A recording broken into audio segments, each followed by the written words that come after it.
Live from CAN TV Studio A, I'm Andy Zopp, along with my special guest co-host, CAN TV's Executive Director, Darrious Hilmon, and this is Chicago Newsroom 2.0. Over the next hour, we'll unpack the latest news-making waves at CPS, City Hall, Springfield, and at the White House, with roundtable regular Sufyan Sohel, Ugo Balta, Juatise Gathings, and Swathi Staley. We'll also sit one-on-one with two respected Chicago leaders stepping into new roles, CHICAT's Tina Hone and UNCF's Tawanna Streater. And CAN TV's Chief Education Correspondent, Adrian Segura, is on deck with his premiere show of our new show, the Education First Report. We've got an incredible hour of community-centered, hyper-local news and critical analysis in store for you, and it all starts right now.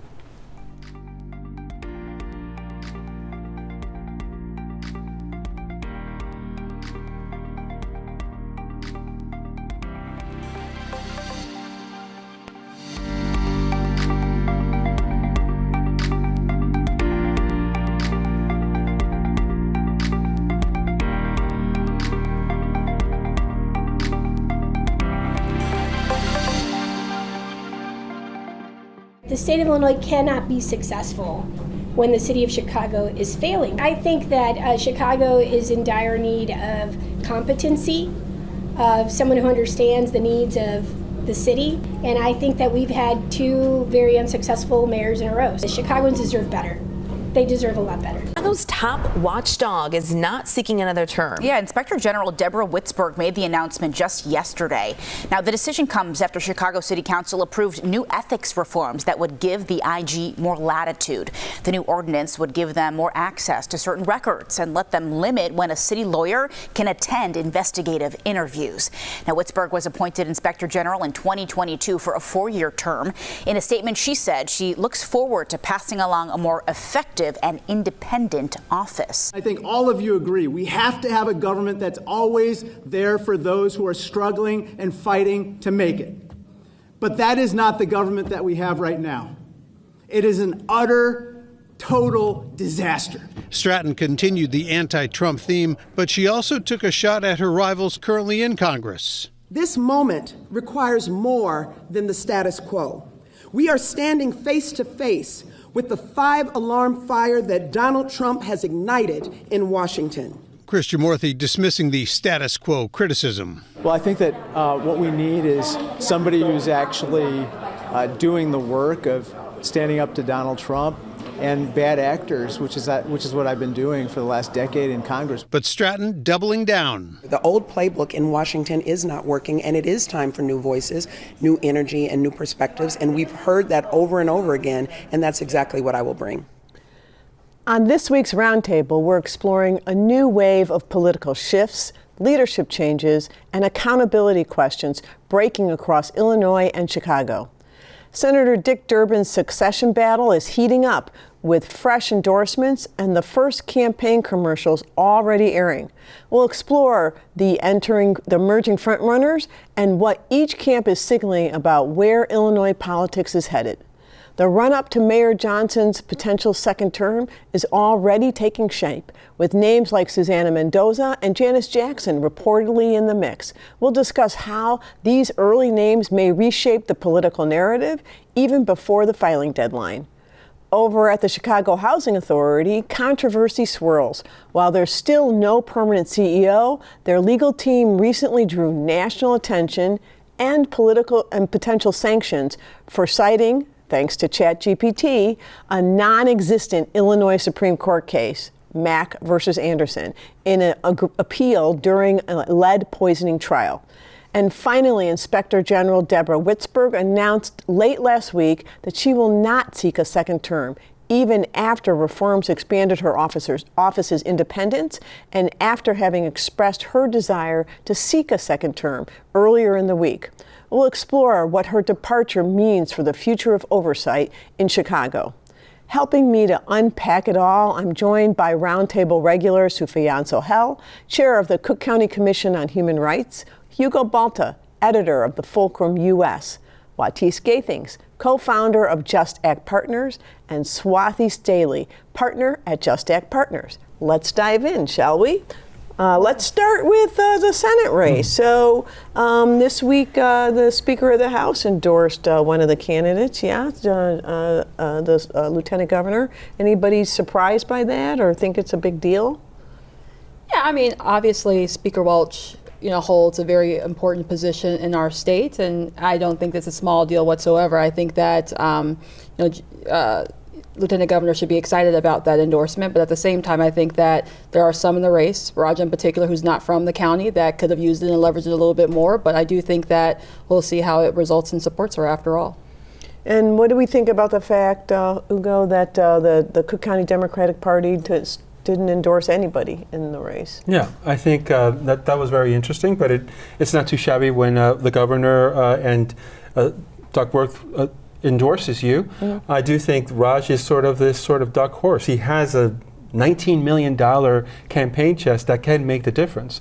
So it'll be an interesting race, but I think we still have a couple of weeks, some time before we actually start to see more endorsements as we get closer to the election. Right. Okay. Well, and in fact, Raj has already aired a commercial. I've not seen it. Has anybody seen it? I have seen it. Yeah? I have seen it, and he's been pretty active in getting out in the community. So I know that the race is definitely picking up, and so it seems to start earlier and earlier every cycle. And I think the lack of endorsement by the Democratic Party at this point just shows the uncertainty around this race, and that there's a very, very long way to go still. Right, and also all three candidates are leading members of the party, right? Mm-hmm. And so, it would be hard to see them actually picking one over the other. So I didn't see it as a huge surprise, but we shall see, shall we not? I just wish we could have rules of when they could start campaigning, because as you said, they are starting earlier and earlier, and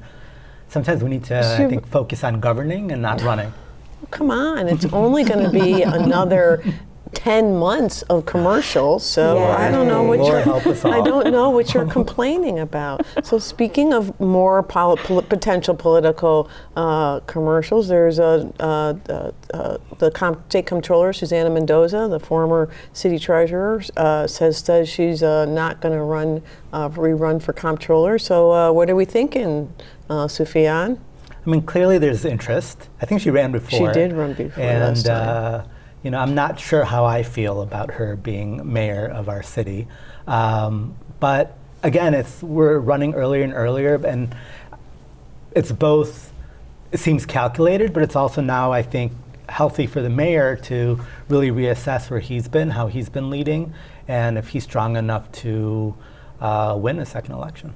And I also think it's seeing a weakness with the mayor, right? So I was just going to ask that as the question. Out of the gate, he's just been taking it in the chin over and over again. So I think it provides a space for not only Mendoza, but others to say, why not me, and test the waters. Right. That's exactly the question I was going to ask, because I think you do think that they're getting people to start talking in the noise because people think there's an opportunity, right? Yes. If he was as strong and had stronger pro numbers, you wouldn't see people running, I think, to get into the race. Plus, I think it's hard to raise money. But speaking of people who have been big names have been mentioned, Janice Jackson has been a name. She left Project Hope, and everybody was like, "Ooh, she left her job," but she got another job. So I don't know. What do you think, Juatise? You think her Aspen Institute job is just a filler for her to run for mayor? That's a pretty big gig. I mean, she was in no small job because it was doing critical work in our city. The job she's going to is no small job, and the mayor of Chicago is no small job. So I can't imagine trying to onboard myself into a new role like that, plus also having my eyes on political aspirations. So we'll see what she decides to do. Yeah, that was kind of my view. I mean, you would expect her to get some kind of work, but the Aspen Institute running their educational policies seemed maybe seemed a little bit, might be indicating perhaps not a political path. But it's early, right? Early. Very It is early.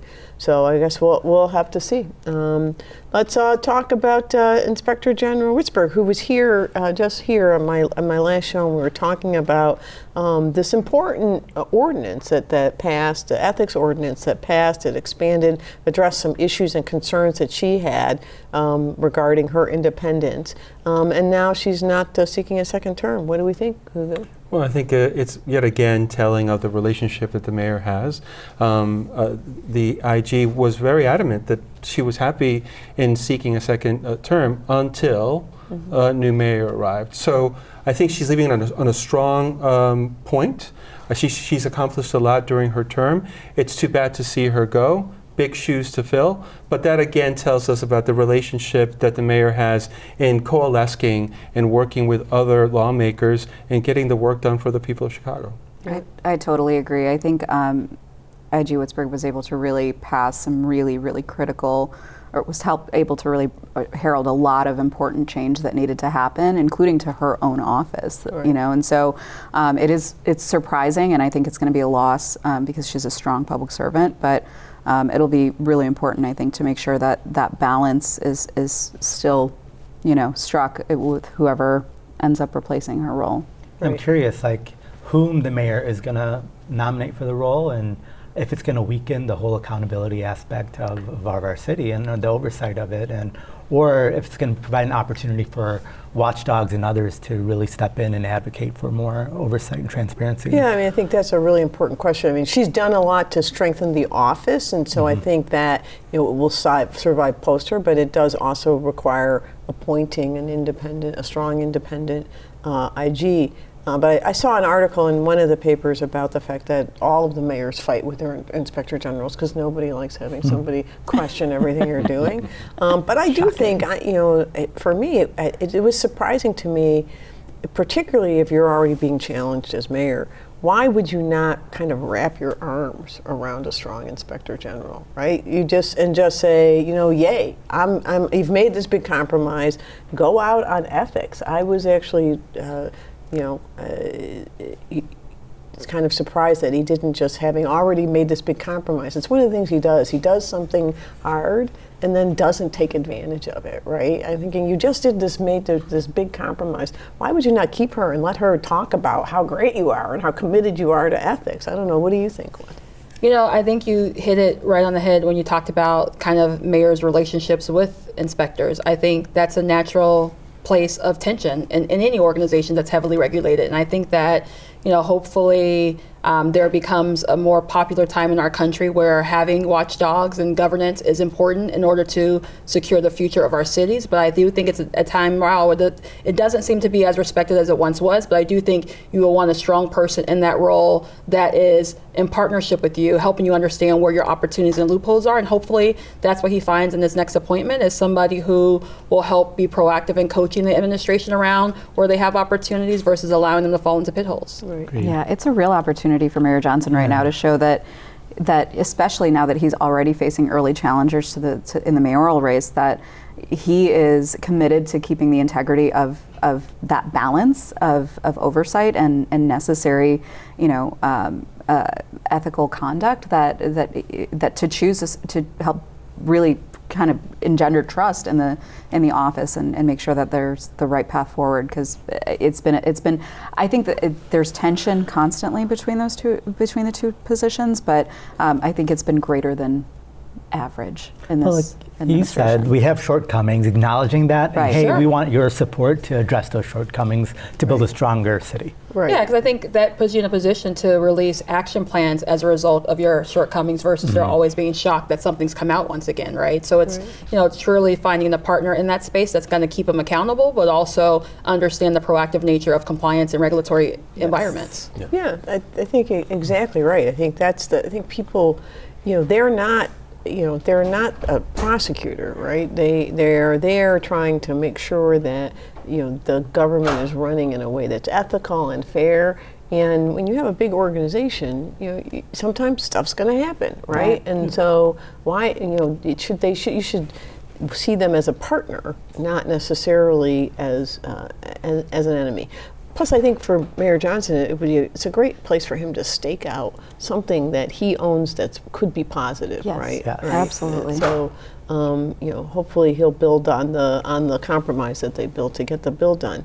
Let's talk about the housing authority. So first of all, we don't have a CEO, although there's some thought that it's going to be Alderman Burnett. Anybody placing bets on that? No, that's his dream job. Yeah. But he's already being met with some opposition from the public housing residents organizations that are continuously looking for more inclusion in the decision making, and often looking for more land for affordable housing. So he's certainly everybody. It's the biggest unkept secret, right? That's the job that he wants. But whether or not he's right for the job, that's something we need to find out. I mean, if you work on the assumption that there are housing experts in the agency, and really what they need is a government expert and somebody who knows how to get things done and knows how to bring dollars into communities, he would seem to me in many respects to be the right guy. If you look at what he's done in his ward in terms of development I'm not. All I'm saying is he has many of the skill sets, and I think there's no candidate that everybody's going to go yay, right? Because this is Chicago. Yeah. And I will say, we've kind of double blinked at a lot of the appointments our mayor wanted to make and questioned whether or not it was a strategic play or if they were right for the position. But I think to your point, this is one that makes a lot of sense. I do think that Alderman has a proven track record within his ward. I think he understands how to really move the cycle of development. And frankly, this is an issue that everyone needs to wrap their arms around. But you also need to understand governments and how things are done in our city. And I think that he shows as a great candidate to that. Now, whether or not there are other challengers or other folks who have just as impressive credentials, possibly. But I do think that this one isn't as far-fetched as other appointments or pushes that we've seen the office try to make. Right. Yeah, exactly. I agree. I think it's a role that absolutely has it's subject to so much scrutiny, and Alderman Burnett has been able to take that in his current position for years. And so I think in that sense, you got to be able to take some punches as head of the CHA. So in that sense, he's got that skill. That's all true. But just last week we were talking about the fact that he's naming his son to take his seat, and what that says about his leadership. If we're talking about a group of people, I'm talking specifically the public housing residents, and they're wanting inclusion and transparency, and then you have Alderman absolutely has the credentials and the experience, I'm going to want to learn more about how are you going to be inclusive if you get the nod. Totally fair. I mean, I think that's an absolutely legitimate point, and I think we'll see. I really was only going to qualifications, right, and to the point that you made. Let's talk quickly, though, about how about this ChatGPT thing? That's what I wanted. And I think it has actually nothing to do with there not being a CEO in place. No, nothing. It's just a great story. Several lawyers for on the us, table here, not for the lawyers involved. The first thing you do is check your sources. Always check your sources. And I can't believe that they submitted something without checking their sources. No, and I read a little bit, but apparently the lead lawyer on the case was one of those kind of screamer yellers, and had a lot of run-ins with the judge. And so he said, well, I stayed away from the appeal because, basically you didn't like me. That's kind of what he said. And then I'm like, but it's your thing. You signed a thing that had a fake case in it. It's kind of amazing, like that people at this point in this stage, that people who are using ChatGPT don't know enough to know that, hey, it's not perfect. It's unbelievable. I mean, it's really one of those things where, first of all, AI tools are so in their infancy still, and particularly specialized ones that would help you cite cases. It seems, it's like a 1L in law school would be told, do not rely on this. It's probably the first thing in every ethics related to AI CLE or lecture that you could ever hear. So it's just pure, recklessness. Yeah. I think it's unbelievable. But it sheds go ahead, please. No, please. I think it's shedding a bigger light that we're seeing, and we talked about this last week too, citywide, the lack of accountability. Yeah. And no one wanting to take ownership for the problems that are happening and be like, hey, we messed up. That's what this lawyer should have done, is said, oops, we messed up. She has now, but anyway, I totally agree. Well, we'll end on that point. So always much to learn from your mistakes that we all have, as we all have. Better every day. Exactly. I cannot thank all all of you enough for being here. As usual, it was a great conversation and it went too fast. Thank you so much. Thank you. Thank you. On the other side of the break, Darrious sits one-on-one with newly appointed UNCF executive Tawanna Streater, discussing the work her organization is doing to ensure that the doors to higher education remain open for deserving students. Stay with us.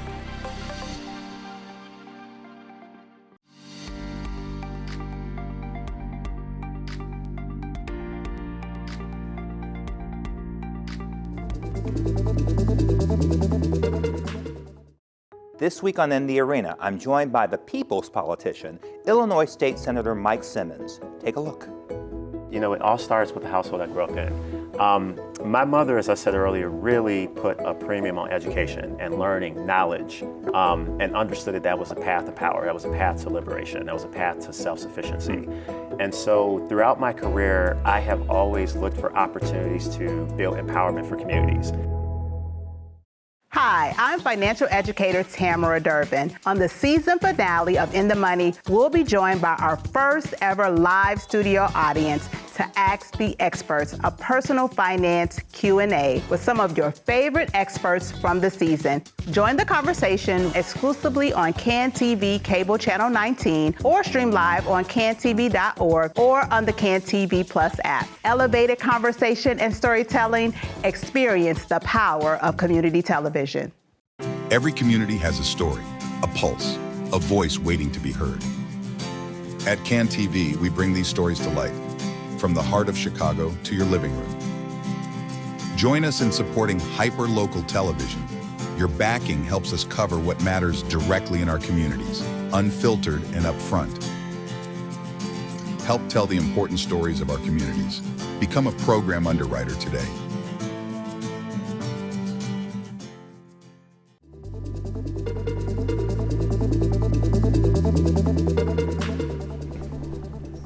For 80 years, the United Negro College Fund, better known as UNCF, has been a driving force in expanding access to higher education for Black students and investing in the future of historically Black colleges and universities. And here in the Midwest, that mission takes on added urgency as communities navigate persistent gaps in college access, affordability, and equity.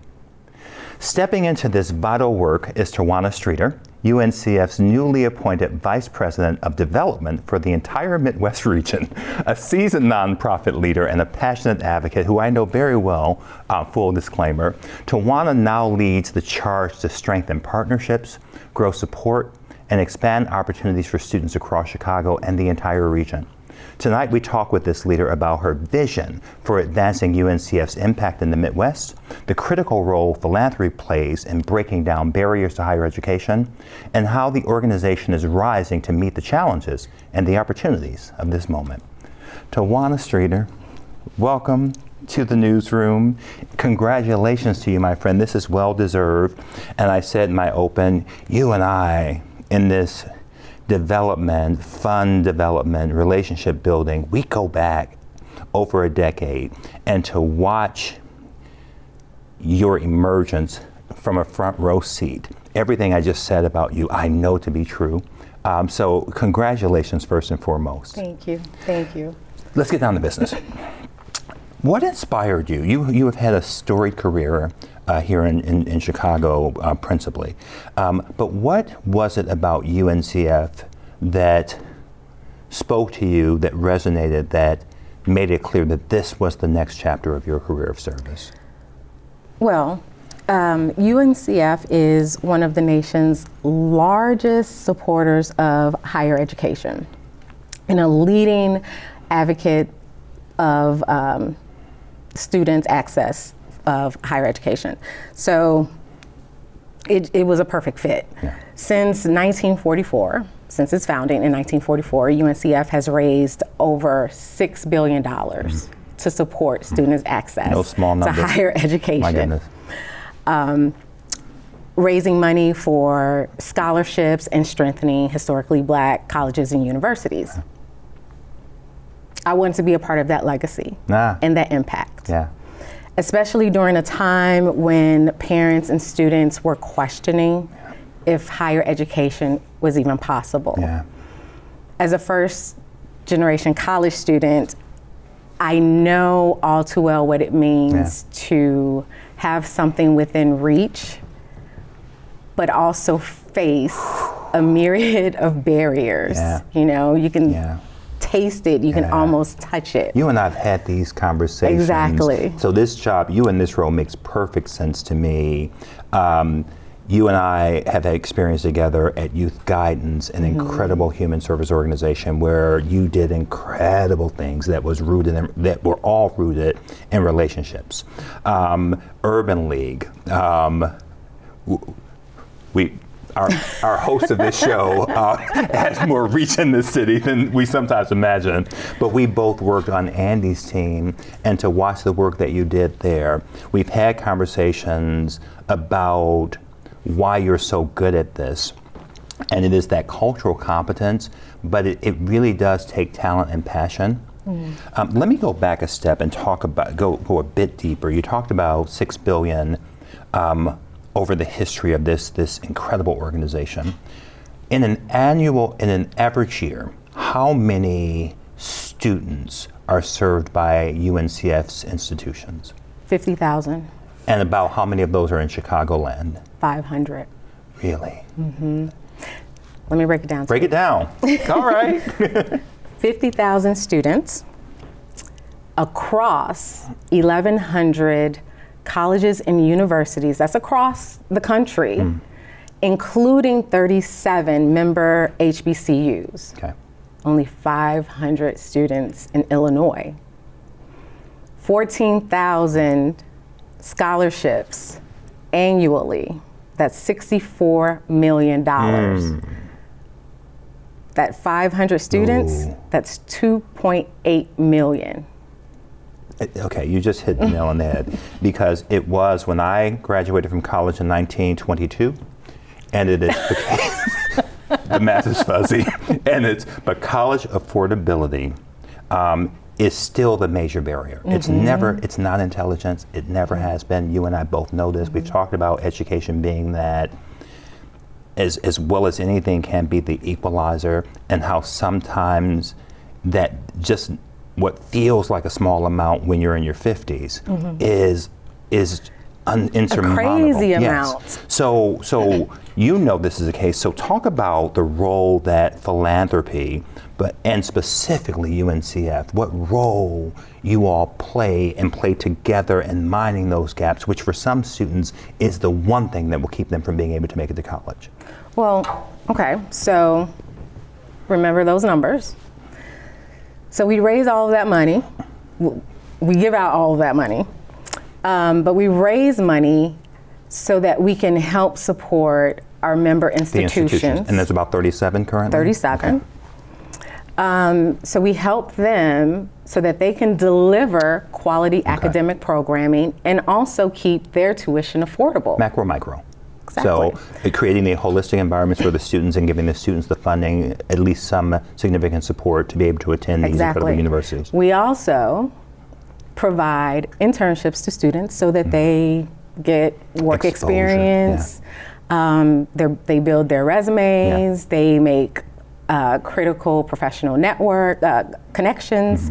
But it's not just about access. We are transforming lives. And you and I both know that education changes lives. Not just yours. Families. And communities. So we can't do this without generous donors. It takes all of our supporters the village to do all of the work that we do.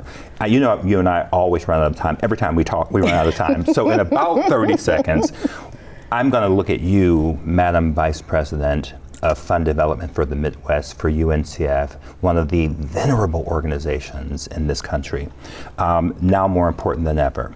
What will you bring to the table to enhance, to elevate, to take this important work? Because your secret sauce is always... You know what I have. Okay. Tell the viewers. my Midwest team is, my Midwest team is bringing a multi-tiered strategic approach, a strong relationship building, deep engagement, high touch stewardship, visibility, impact storytelling, and which is aligned with their regional priorities. You were preparing, and I'll probably say it as we can say, but you have been preparing for this your entire career. I had a great teacher.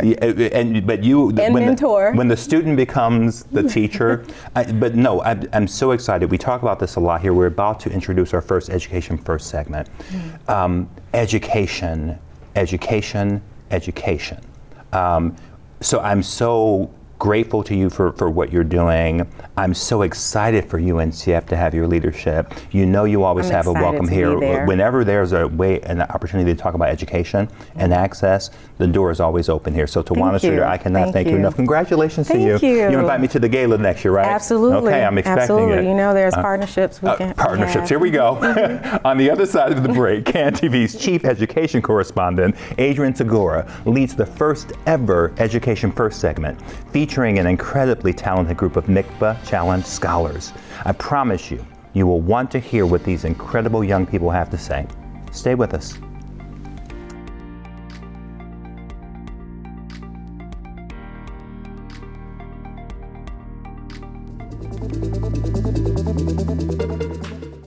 Hi, I'm Dr. Candace Norcott. On the next episode of Be Well, I'll be joined by the Executive Director of the Center for Better Aging at St. Bernard Hospital, Estrelita Harmon, to talk about what it really means to age well in Chicago.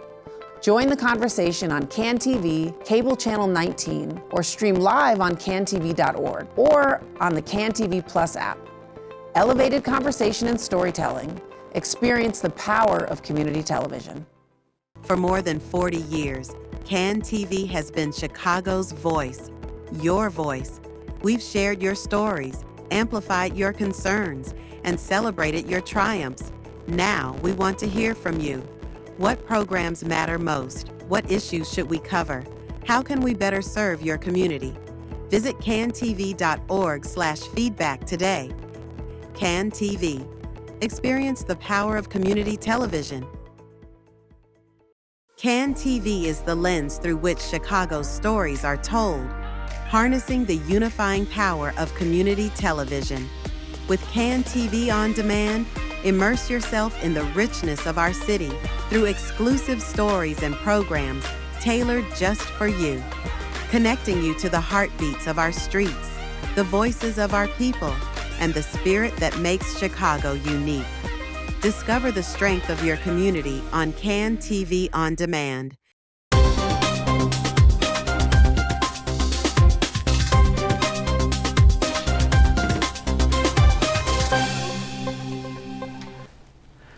Welcome to the premiere of Education First Report, a segment dedicated to informing and empowering the families and caregivers of Chicago's K-12 public school students. Through thoughtful conversations, expert insights, and community-driven reporting, Education First is designed to break down the complex systems that shape our public schools, from funding and curriculum to school safety and student wellness. This month, we focus on chronic absenteeism. Chronic absenteeism is defined as students missing 10% or more of school. Chicago is grappling with an invisible crisis inside its classrooms. Nearly 41% of CPS students missed 18 or more days of school this year. Among high schoolers, 1 in 4 missed 35 days. That kind of lost time doesn't just impact test scores, it shapes futures. Chronic absence, especially in 9th and 12th grade, predicts who graduates and who doesn't. And stripped daily of instruction, the achievement gap deepens. We also recognize the complexity of chronic absenteeism and that there is no one-size-fits-all approach to the challenge. Helping me to unpack this critically important issue are 4 incredible student leaders from MICVA Challenge and the Block: Gregory Jaramillo, Divine Valdez, Daniel Ranson, Jamelia Willis. Welcome, one and all. Let's dive in. I've got a couple questions for you all. And recognizing we've got youth at the table, really excited about that. But adults across the country, are both nationally, locally, are talking about chronic absenteeism as a growing problem. I'm curious to get your thoughts on this growing challenge. Why do you think students miss school? We'll start with you. Well, I think one of the main issues that's causing students to miss multiple days of school is mental health. I think mental health is an issue that is not only in schools but outside of schools, where students don't feel comfortable, they don't feel safe, and they don't feel like it's a community inside their school where they can go and get support. So I feel like that is one of the issues that causes students to miss multiple days of school. Anyone else have anything they'd like to add? I also believe that there is just a broader image when it comes to chronic absenteeism. Students have to work jobs. They have to pick up their siblings after school. Yeah. It's more than just a left or right decision. It's more like students are dealing with multiple things. And even in high school, there are a lot of students that do dual enrollment classes, so they go to college straight after going to high school. I'm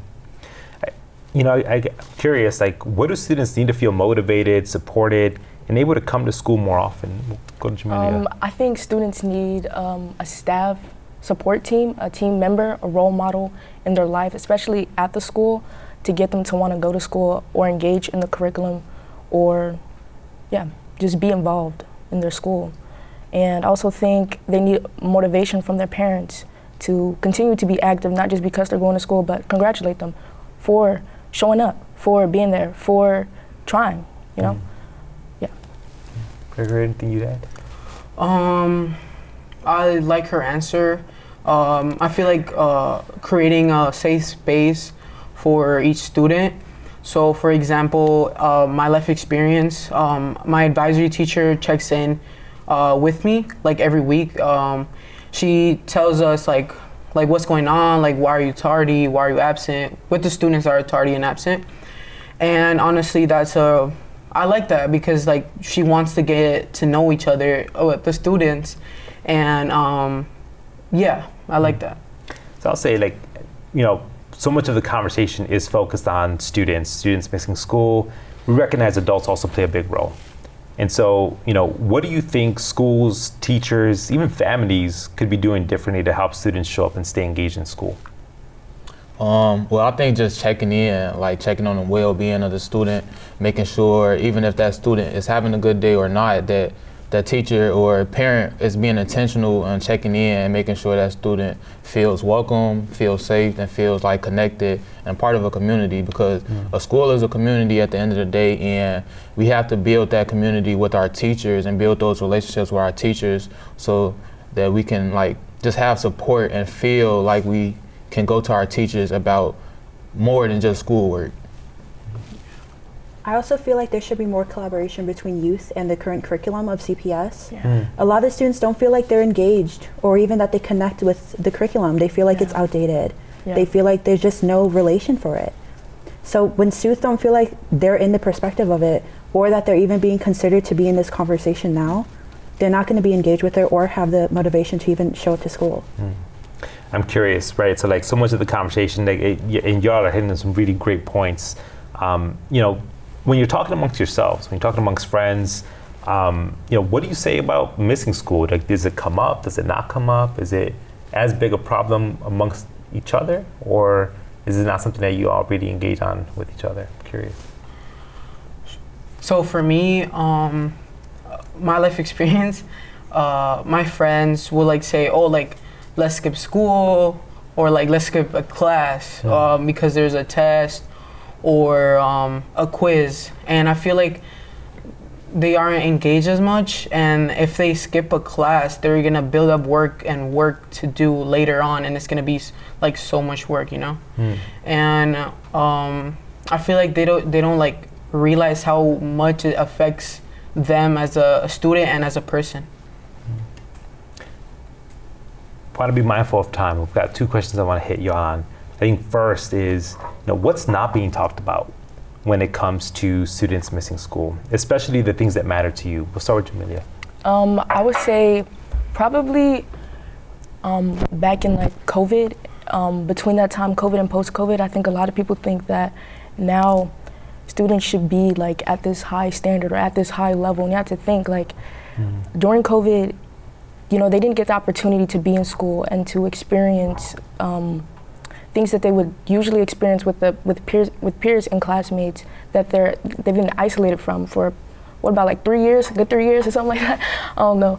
And they're coming back to this space, they're coming back to this school, and adults and people in general are forcing them to, not forcing them, but just pressuring them to be like these people that they don't know how to be yet.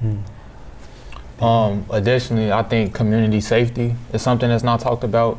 The different barriers that it takes for students to be able to get to school, such as travel, such as navigating through some neighborhoods what might be dangerous. And like speaking from my personal experience, I've had friends who don't feel comfortable taking a bus or don't feel comfortable taking a train. And those are the only two ways to get to school. So if they don't feel comfortable, they don't feel safe because they know this neighborhood has a history, or they know they can't go to school like in a way that's going to be able to just them get straight to school and straight back, then they're going to feel like they don't want to go. Divine, and then I've got one more. I just feel like youth aren't being heard within the schools. I mean, we kind of have a system for disciplinary where it's kind of criminalizing the students. Yeah. You know, I know at my school, if you were tardy for 3 times, you got a detention. And I know suspensions and detentions do go to being chronic absenteeism. And I know that's just unexcusable because we should be teaching restorative justice approaches so the youth are able to learn and build off of those experiences. We're going to start with Gurgen, this last one. If you could change one thing to help students who miss a lot of school feel more seen, supported, and excited to come back, what would it be? I feel like we need a student perspective.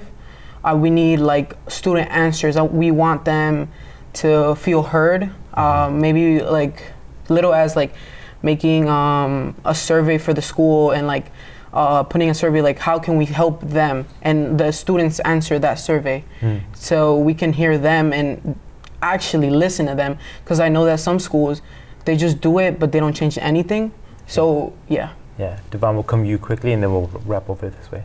I feel like just checking up on the student one-on-one. When I was in high school, I was working 3 jobs. I would go to high school and then go straight to college.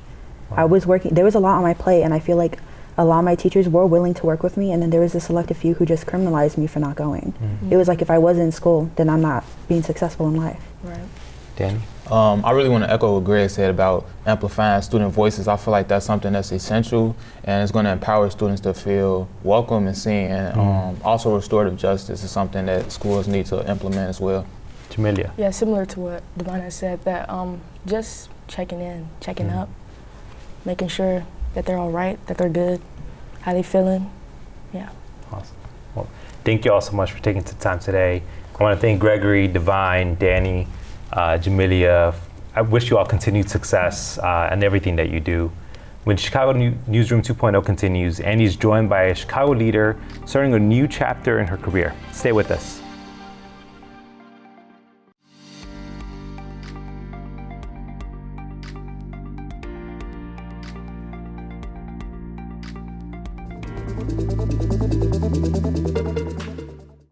This week on In the Arena, I'm joined by the people's politician, Illinois State Senator Mike Simmons. Take a look.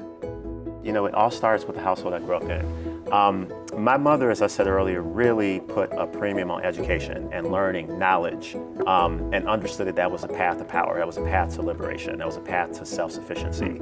And so throughout my career, I have always looked for opportunities to build empowerment for communities.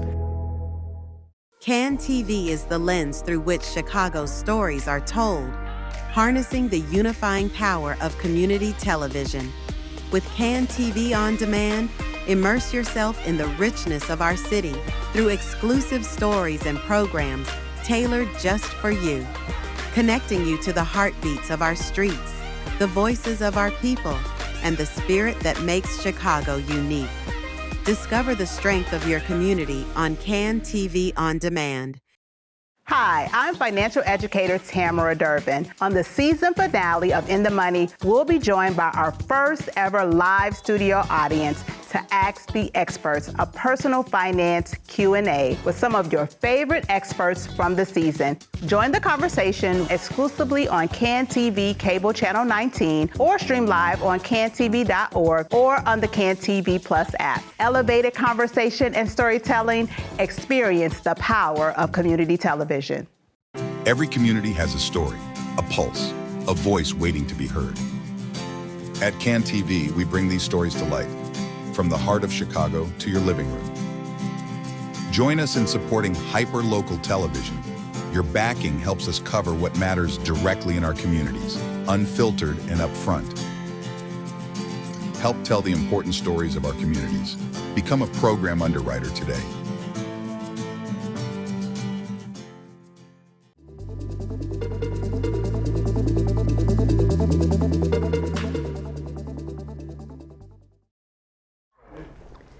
In the heart of Chicago's Pilsen community and directly behind CAN TV's studios stands an organization dedicated to unlocking creativity, opportunity, and potential, especially for young people and communities too often left on the margins. That organization is CHICAT, the Chicago Center for Arts and Technology, a hub where education, workforce development, and the arts converge to empower individuals and transform neighborhoods. Now CHICAT is entering a new chapter under the leadership of Tina Hone, its newly appointed executive director. A seasoned nonprofit leader and community advocate, Tina brings a passion for equity, education, and creative expression, and a vision for expanding CHICAT's impact at a time when access to opportunity matters more than ever. Tonight, we sit down with Tina to talk about her journey, her vision for CHICAT's future, and how the organization continues to serve as a catalyst for hope, skill building, and community transformation on Chicago's West Side. Welcome to the newsroom, Tina. It's so nice to see you. And first of all, and most importantly, congratulations on this new role. So tell me just a little bit, let's talk just a little bit. I talked about CHICAT, but give us a little bit both about CHICAT and what drew you to the organization. Yeah, well, first, Andy, thank you so much for having me on the show. It means so much to me. It's great to see you. I'm such a huge fan. CHICAT is just such an incredible opportunity for me, in many ways a capstone of my long career. I've spent my career really trying to level the playing field and give opportunities to people who are left out and left behind. You know a little bit about my personal background. I'm biracial. My mother's African American. I grew up living the disparities of so many that happens between the Black community and other communities. I saw it firsthand, and it made me a champion for social justice. CHICAT is such an incredible place to, with the strength of creativity, really leading the way in all of our work, an incredible way to sort of level the playing field and enrich souls and hearts through the creative arts. So tell us a little bit about art. So it brings arts, education, and workforce development, right? Yes, so tell us how those things all come together at CHICAT. Yeah. So I talk about a continuum at CHICAT. So we have fine arts at one end and technology at the other end of that continuum. And the magic happens at the intersection. And so we offer programs like gaming, digital, 3D digital animation, things like medical technology training, on the food industry. And the food industry is an incredible intersection of arts and technology. It's the creativity of food and the technical science skills of making our food program safe. And so by being able to operate along that continuum, we're able to reach folks, in a number of ways. The other thing that's really special about CHICAT is one of our values is creativity drives enterprise.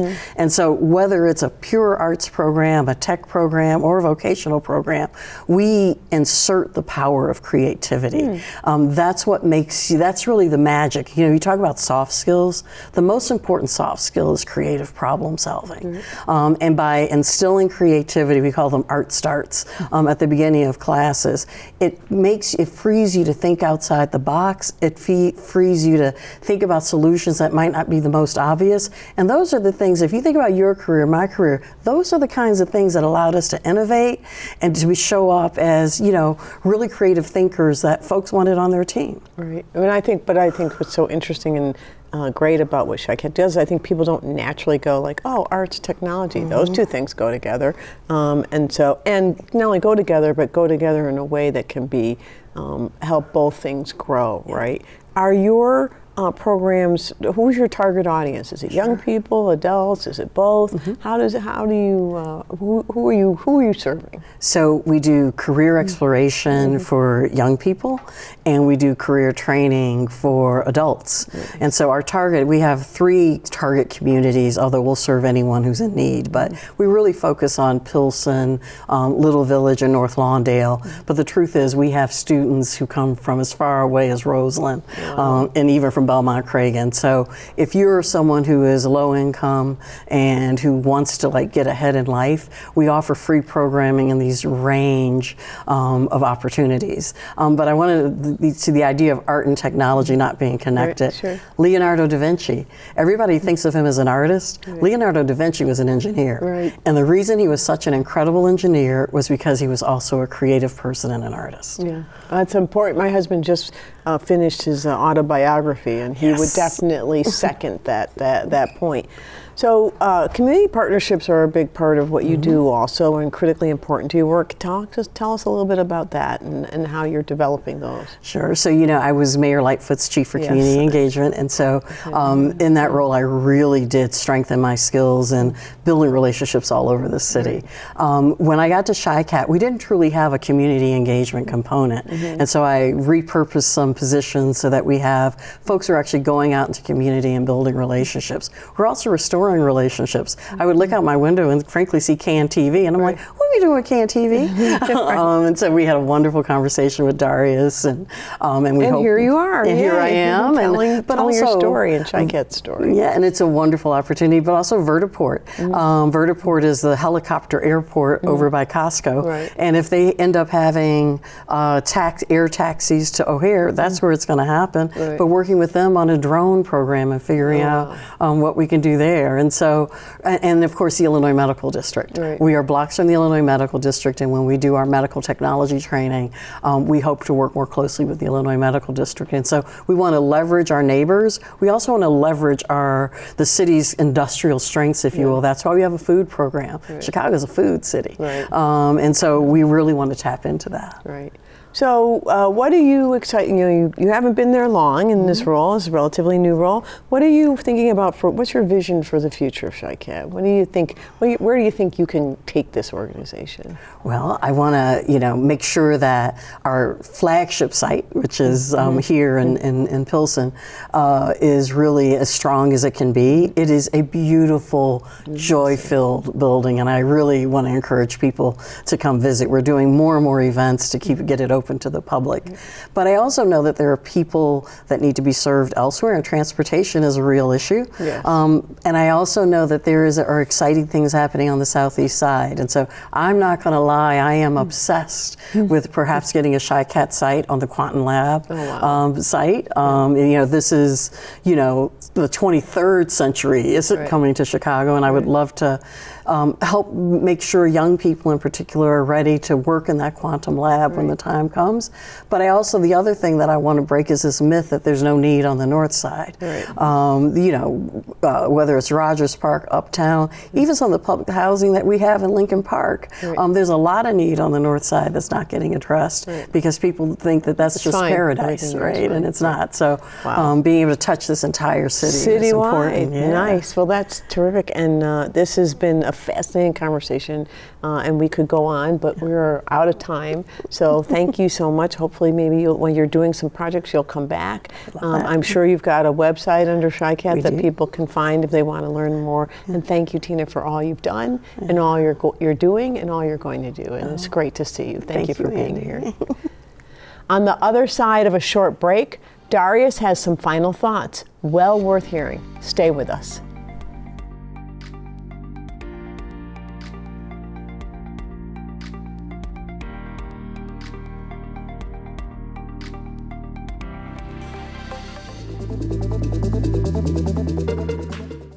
Hi, I'm Dr. Candace Norcott. On the next episode of Be Well, I'll be joined by the Executive Director of the Center for Better Aging at St. Bernard Hospital, Streater Harmon, to talk about what it really means to age well in Chicago.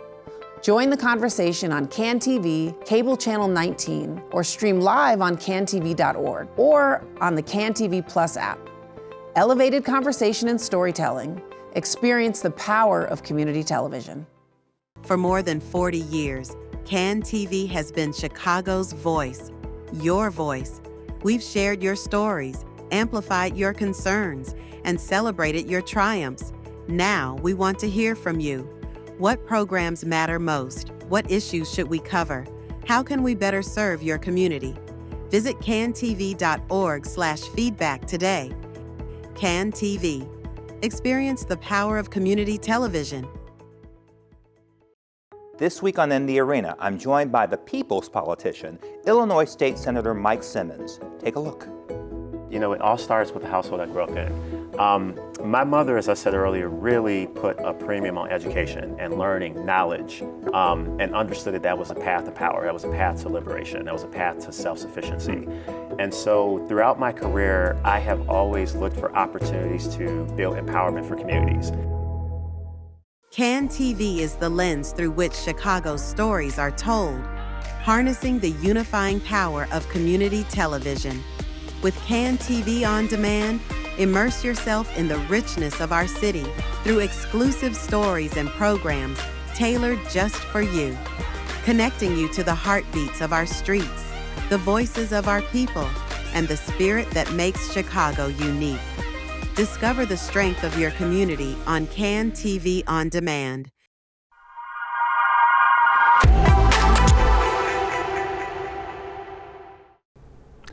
The revolution has begun, and yes, it will be televised.